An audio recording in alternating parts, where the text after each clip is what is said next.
Bir çox insan ümumiyyətlə kiberzorakılıq qurbanı olduğunu dərk etmir və bunun ümumiyyətlə məsuliyyətə səbəb olduğunu da bilmir.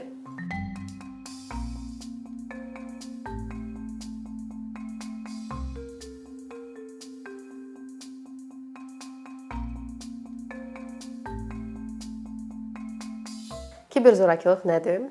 Kiberzorakılıq kompüter sistemləri və ya informatik kommunikasiya texnologiyaları vasitəsilə şəxslərin zorakılığa məruz qalmasıdır və bu zorakılıq nəticəsində onlara fiziki, cinsi, iqtisadi və digər formalarda zərərin dəyməsidir.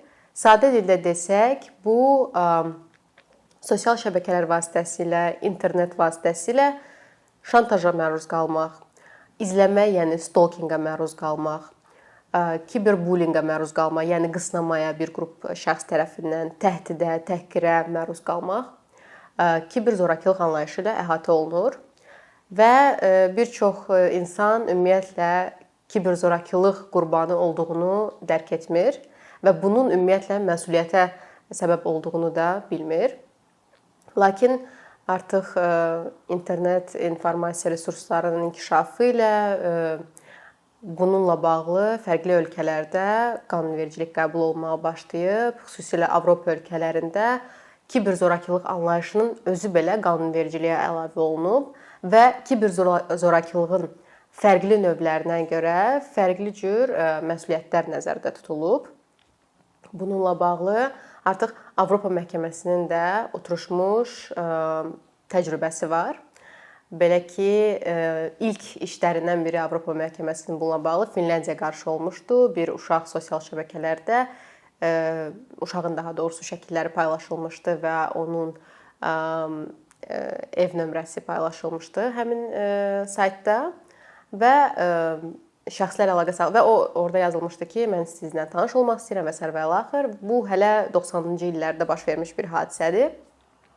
Sizinlə tanış olmaq istəyirəm və sair bu kimi kontentdən məlumat paylaşılırdı. Daha sonra evləriylə əlaqə saxlayanda həmin adamlar tanış olmaq istəyən o atası ilə birlikdə polisə gedir, lakin qanunvericilikdə heç bir bununla bağlı maddə olmadığına görə onun işi deməli baxılmamış saxlanılır və daha sonra Avropa məhkəməsinə müraciət ediləndə Avropa məhkəməsi belə bir qərar qəbul edir ki, dövlətlərin bununla bağlı pozitiv öhdəlikləri var. Bəli, ola bilər ki, 90-cı illərdə qarşıdan görmək olmazdı ki, əvvəlcədən görmək olmazdı ki, belə bir hadisə ümumiyyətlə nə vaxtsa baş verəcək. İnsanlar bu formada zorakılığa məruz qala bilərlər ümumiyyətlə. Çünki bu zorakılıq onlayn başlasa da nəticəsində fiziki formada ala bilir. Və Avropa məhkəməsi də belə bir qərar qəbul elədi ki, dövlətlərin şəxsləri qorumaq öhdəliyi, yəni onların şəxsi toxunulmazlıq hüququnun, onların bu formada kiberzorakılığa məruz qalmasından qorumaq kimi bir öhdəliyi var və əgər qanunvericilikdə bununla bağlı müddəalar yoxdursa, dövlətin öhdəliyi var ki, bununla bağlı müddəalar əlavə etsin yerli qanunvericiliyə, milli qanunvericiliyə. Bu ilk qərarıdır. Daha sonra bir çox qərar oldu Avropa məhkəməsinin. Bunlardan biri bu yaxınlarda qəbul olunmuşdu. Rusiyaya qarşı idi və qadının keçmiş partnyoru. Ümumiyyətlə, belə deyim, kiberzorakılıqla bağlı işlərdə gender əsaslı zorakılıq, yəni ki, kiberzorakılığın qurbanlarının əksəriyyəti qadınlar və uşaqlardır statistik olaraq və bu hallarda da əsas forması zorakılığın şantajın, hədənin keçmiş partnyor, keçmiş sevgili, keçmiş həyat yoldaşı tərəfindən əvvəllər onların arasında olan yazışmaların, videoların, şəkillərin və s. paylaşılması təhdididir.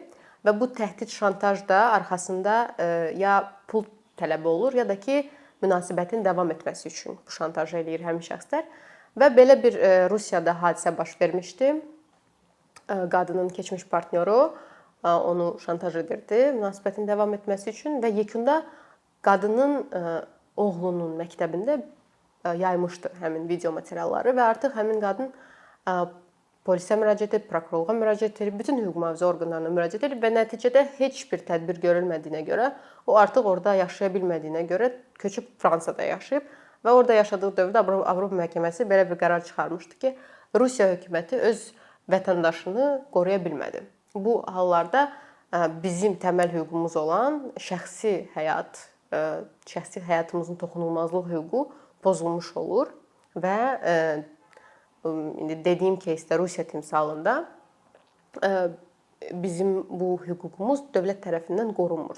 Yəni effektiv bir müdafiə mexanizmi bununla bağlı. Ola bilsin qanunvericilikdə müəyyən müddəalar var, amma faktiki olaraq bunu yəni şəxs müraciət edəndə yekun bir nəticə əldə edə bilmir. Azərbaycan qanunvericiliyinə bununla bağlı baxsaq, kiberzorakılıq anlayışı bizim qanunvericilikdə yoxdur. Amma kiberzorakılığın növləri, yəni məsələn bayaq dediyimiz kimi hədə-qorxu, şantaj və s. onlar ayrı-ayrı maddələrdə Cinayət Məcəlləsində nəzərdə tutulub. Məsələn, hədə-qorxu ilə tələb etmə maddəsi var. Əgər bir şəxs pul tələb edərək sizdən hədə-qorxu gəlirsə ki, hansısa mən rüsvay edici məlumatları sənin haqqında paylaşacağam, bu cinayət məsuliyyətinə səbəb olur və kifayət qədər ağır maddədir, yəni sanksiyası kifayət qədər ağırdır. Amma burada bir məsələ var ki, bu şantaj sırf pulla bağlı olmalıdır. Yəni əgər sizdən pul yox, başqa bir tələb qoyulursa sizə, o zaman bu cinayət məsuliyyətinə səbəb olmur. Bu ciddi bir boşluqdur bizim qanunvericilikdə. Çünki burada belə bir məqam yaranır ki, bəli, ola bilsin şantajın bir hissəsi pulla bağlıdır, amma digər hissəsi başqa tələblər qoyur şantaj edən şəxs. Ona görə bizim qanunvericiliyə bununla bağlı dəyişiklik olmalıdır. İkinci maddə bununla bağlı şəxsi toxunulmazlıq hüququnun pozulmasıdır. Cinayət məsuliyyətinə səbəb olur o da. Amma orada da bir problem var ki, şəxs o videoları, materialları paylaşmamış məsuliyyət yaranmır. Yəni gərək artıq o paylaşılsın ki, ondan sonra məsuliyyətə cəlb edilə bilsin həmin şəxs. Yenə də burada bir boşluq yaranır ki, elə hallar olur ki, Azərbaycanda da bu baş verib. Bir şəxs videoların paylaşılması ilə təhdid edirdi partnyorunu və onun paylaşmaq kimi bir niyyəti yox idi və pul tələbi də yox idi. Ona görə də dediyim o maddələrin heç birinin tərkibi yaranmırdı və yekunda adam özünü öldürmüşdü. Düzdür, özünü öldürmə həddinə çatdırma ilə həmin partnyoru məsuliyyətə cəlb etmişdilər.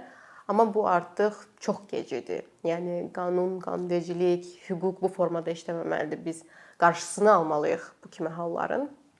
Ümumiyyətlə sosial şəbəkələrin istifadəçilərinin sayının artması və internetin bizim həyatımızda rolunun artması ilə onun fəsadları da artır və bu fəsadlardan biri də elə kiberzorakılıqdır və bununla mübarizə aparmaq üçün qanunvericilikdə işlək mexanizmlər olmalıdır ki, insanlar bilsinlər ki, necə ki fiziki zorakılığa məruz qalanda gedib hüquq mühafizə orqanlarına müraciət edirlər və bunun bir nəticəsi olur. Analoji formada da kiberzorakılığa məruz qalanda bilməlidirlər ki, qanunvericilikdə müəyyən müddəalar var, mexanizmlər var onları qoruyan və istənilən vaxt hüquq mühafizə orqanlarına müraciət edib bunu törədən şəxslərin məsuliyyətə cəlb edilməsini tələb edə bilərlər.